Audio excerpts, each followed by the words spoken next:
я слежу там за всякими вот комментариями в СМИ, то есть не то, что пишет автор, а то, что говорят люди касаемо вот там знакомых некоторых татар, да, вот. И, со стороны. Да, на их ислам, на их происхождение, да, вот. И интересные, да, есть вещи, которые как воспринимают татарский ислам, что татары это такие же, как и мы, вот, да, русские, да, практически ничем отличаются, а татарский ислам, вот, у них у каждого там бывает, ну, часто вот, человека X, да, есть человек русского X, да, Y есть какой-то знакомый татарин, примерно одного склада или стереотипа, да, который ест сало, пьет водку и при этом считается мусульманином. Он говорит, что он мусульман, да, и что вот у них вообще так принято.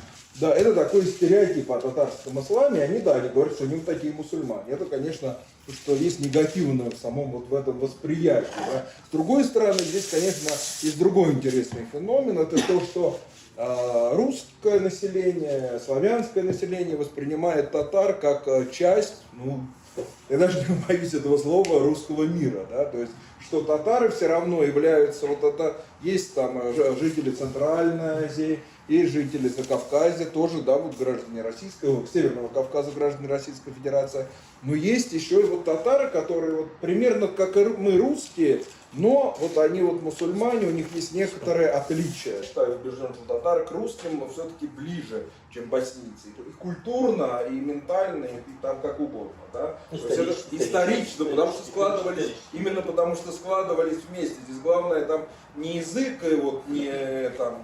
Ну, как боснияки ближе к туркам, так? Да, они есть, безусловно, они ближе к туркам. Турецкая музыка, да. Ну, и, конечно, я, например, считаю, да, убежден, что вот, например, именно некоторые это воспринимают как угрозу, некоторые там как-то или иначе. Например, русские мусульмане или мусульмане из числа других народов, они, будучи, вот, скажем так, втянутые вот в татарскую действительность, да, они могут в ней сохранять и свою русскую идентичность, им ничего не мешает. Им не надо, вот на Кавказе все-таки такого нет, если я как представляю, да, например, русский принявший ислам, оказавшийся в Чечне или там где-то еще, все равно, скорее всего, он уже станет именно чеченцем, да, дагестанцем.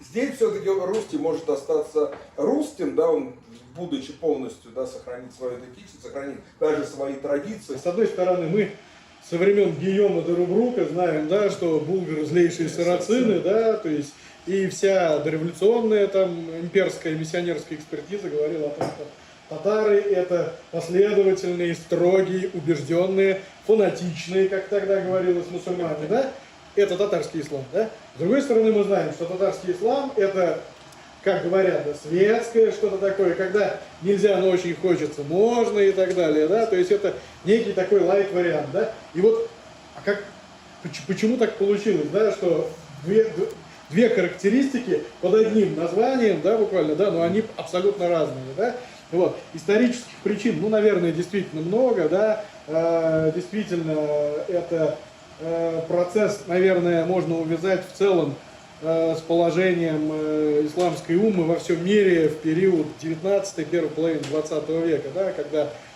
Османская империя распалась, когда европеизация коснулась, да, всех абсолютно исламских стран, и нефти еще не было, реванша за счет демографии не было, да, и как бы все было вот так вот печальненько, да, вот. А татары, оказавшись в этой среде немножко раньше, да, выстроив вокруг себя некие определенные, да, барьеры и в то же время зацепки, да, вот с этим светским обществом, они умудрились вот так вот пройти через все это. При этом, конечно, за 20 век кое-что от своей религиозности потеряли, да, вот. Но вот действительно религия как нечто строгое, как строгая система ценностей, и религия в лайт-формате, вот это все существует на самом деле во всех конфессиях, да, и вот мне принципиально важным видится вот что. Когда мы говорим о сосуществовании, о толерантности и прочем, да, разных религиозных общин, почему-то чаще подразумевается, что они должны в лайт-формате сосуществовать, да, и вот тогда все это будет нормально, да. Но на самом деле лайт-формат, он не дает ответов на все вопросы, да. Религия, термин консерватизм неуместен. Есть строгость соблюдения определенных правил, строгость часто абсолютно революционного характера, да, в отношении к себе, в отношении отношений со своими близкими. И все-таки драйвер религии – это строгость, да, это всегда строгое соблюдение определенных норм. А дальше уже человек, вот он побыл строгим, там, верующим сколько-то лет, дальше он где-то сгладится, где-то найдет тему применения строгости постоянную на всю жизнь.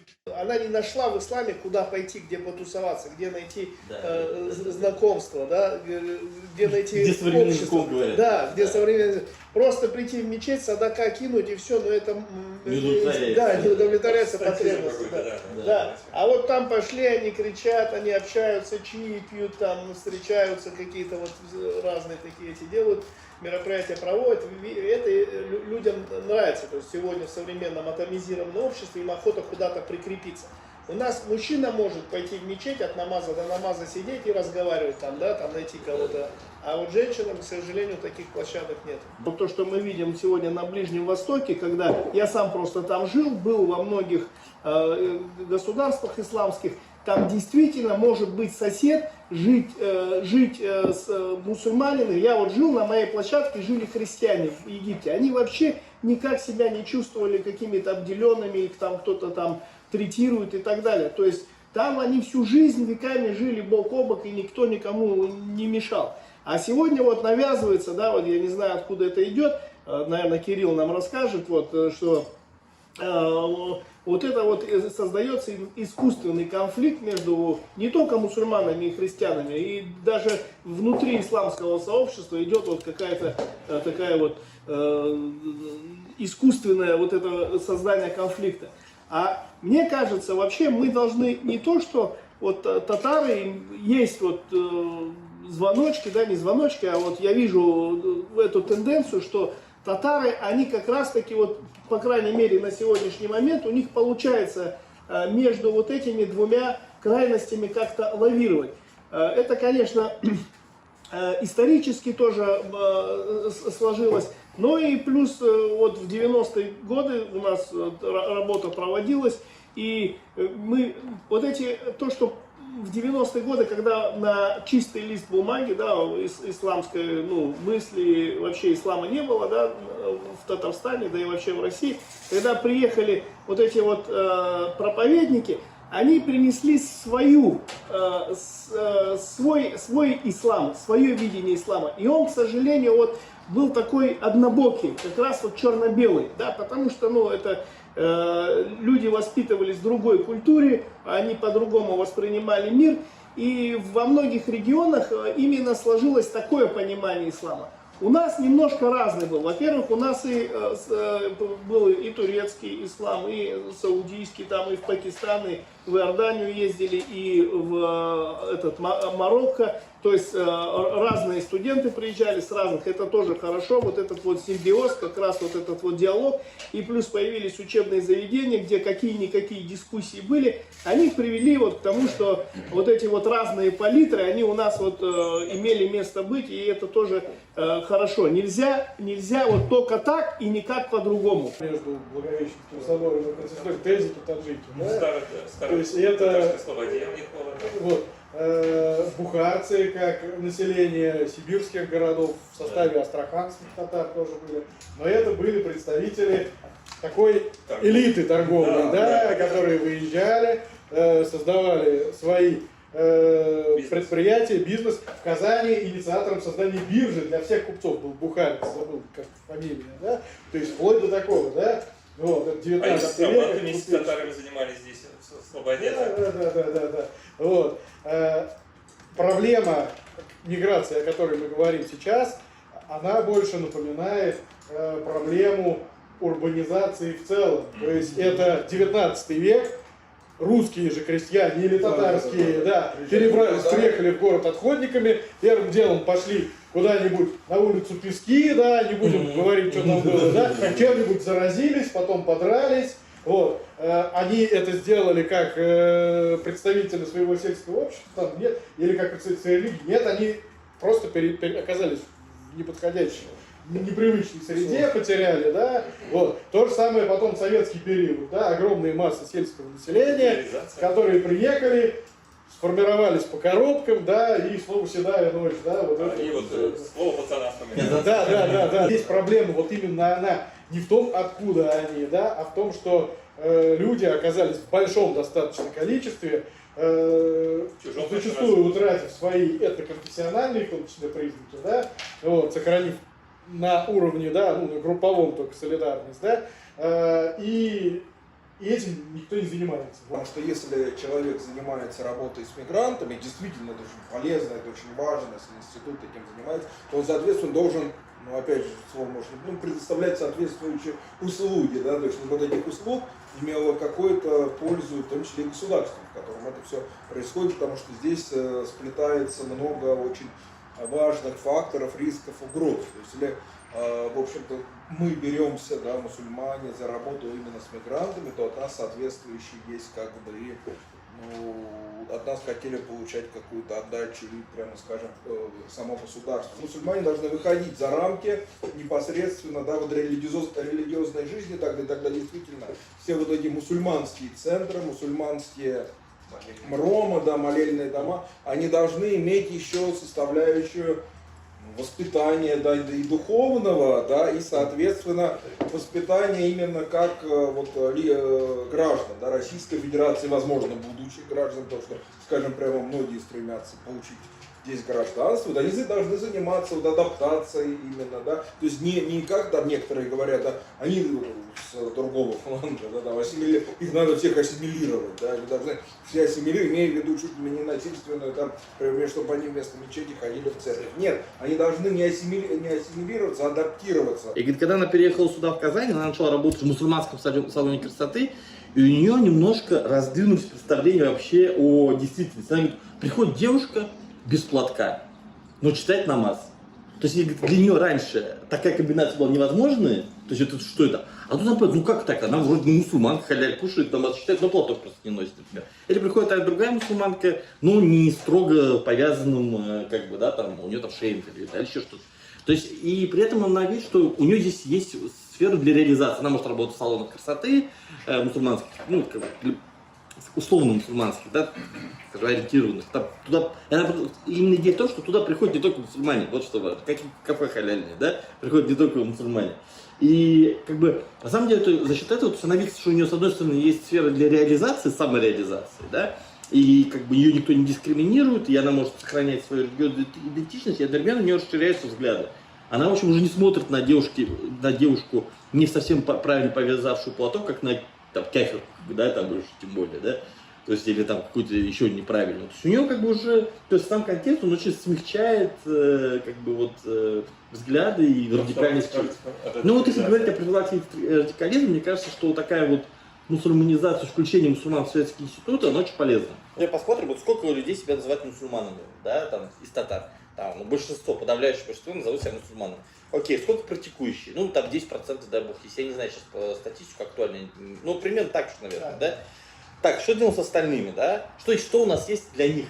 Для тех, кто, как бы, считаете, вот, то есть по ханафитскому мазхабу, я так понимаю, же, мы же ханафиты, что если человек себя считает мусульманином, ну, он имеет право себя уже назвать мусульманином, даже не практикует, да? Там какие вопросы могут быть и так далее, но тем не менее, никто его не может обвинить, потому что он... Окей, что сделано для того, чтобы... Потому что я, ну, я вот знаю, там, я сам городской татарин, да, я знаю там много своих там, сверстников, там, подруг, там, друзей, куда-то там сел в йогу пойдут, а что-то вот тут как-то вроде понятнее, вроде что-то как-то ближе для моей жизни, кто-то какие-то тренинги и прочее, а как бы, а ислам для них становится, представляете, как сказать, что-то такое вот, ну, Бабайское. либо что-то бабайское, либо что-то такое даже бородато непонятное и даже отпугающее.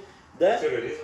Да, и вот это все, как бы, вот особенно этот момент, естественно, накладывается, да, то есть, как бы, происходит, как бы, вот это вот, у какой-то части, это не большинство, но есть вот именно, скажем так, интеллектуальная городская прослойка, часть ее, вот она начинает эти вопросы задавать. Соответственно, вопрос наш в чем? Как работать с этой аудиторией? Как работать с этой аудиторией? Социализация, да, Да, окей, вот, например, тот же Fashion Iftar, мне кажется, классная история, потому что я вот Я не был на нем, но я Не должен быть там. Да, для девушек, да. Вот. Ну, я знаю организатора, да, Джанет. Ага. Вот. И, собственно говоря, много фотографий оттуда видел. Я смотрю каких-то своих знакомых светских татарок, а они там что-то хиджаб надели, и как бы оказывается, это они, как бы у них идентичность есть. То есть, они такие, ну, условно говоря, такие модные наши эти тусовщицы, да, там казанские. А тут она не понимает, что, оказывается, для того, чтобы там пойти на ифтар, не надо быть обязательно какой-то там, в их понимании, зашуганный, забитый В мешке, да, в мешке, да, тети, а тут, оказывается, оказывается, можно что-то красивое надеть. Да, они идут, зеленый цвет. да. Они идут в магазины, это как бы способствует развитию культуры. Говорит, сейчас можем поедем, покупать. Да. Джанет у себя там в сторис писала то, что она сама заходила в магазин, уже все зеленое разобрали, потому что, да. То есть это же как бы, это все про капитализм, да, в том числе, и как бы про то, что, условно говоря, люди как бы все-таки что-то себе находят, что им как бы современным людям близко. И это не говорит о том, что ислам несовременный, да. Как раз ислам же, он очень гибкий. О чем пишут современные многие западные исламоведы, да, о том, что ислам это дискурсивная традиция, Талал Асад, например, об этом пишет, да, или Шахт Ахмед. Это дискурсивная традиция, где между собой конкурируют различные правовые школы. Главной задачей татарской религиозной интеллигенции как раз таки найти вот эти точки соприкосновения, не уйти вот в этот евроислам, потому что реакция вот на такое понимание ислама как раз таки и была. Первое, это вот, ну, при османах это началось, да, вот это движение, так называемая там европеизация ислама, да, когда они пытались отмежеваться от своего исламского наследия, да, и от исламской идентичности, и перенимать вот эту европейскую культуру, считая, что раз они вот вперед ушли, значит, вот у них все нормально, у нас все плохо. Здесь важно не перенять и раствориться в этой культуре, а как раз таки найти какое-то богословское решение, которое приведет к консенсусу между вот исламским пониманием, да, мироощущением, да, и пониманием вот вещей, и между тем, что сегодня, ну, чему достигла там и европейская цивилизация, там Россия и так далее. Я считаю, что вот нам сегодня Богословское нужно... именно богословское. Богословское. Ну, ты сказал, что богословское решение. Да, именно богословское решение, в том-то и дело.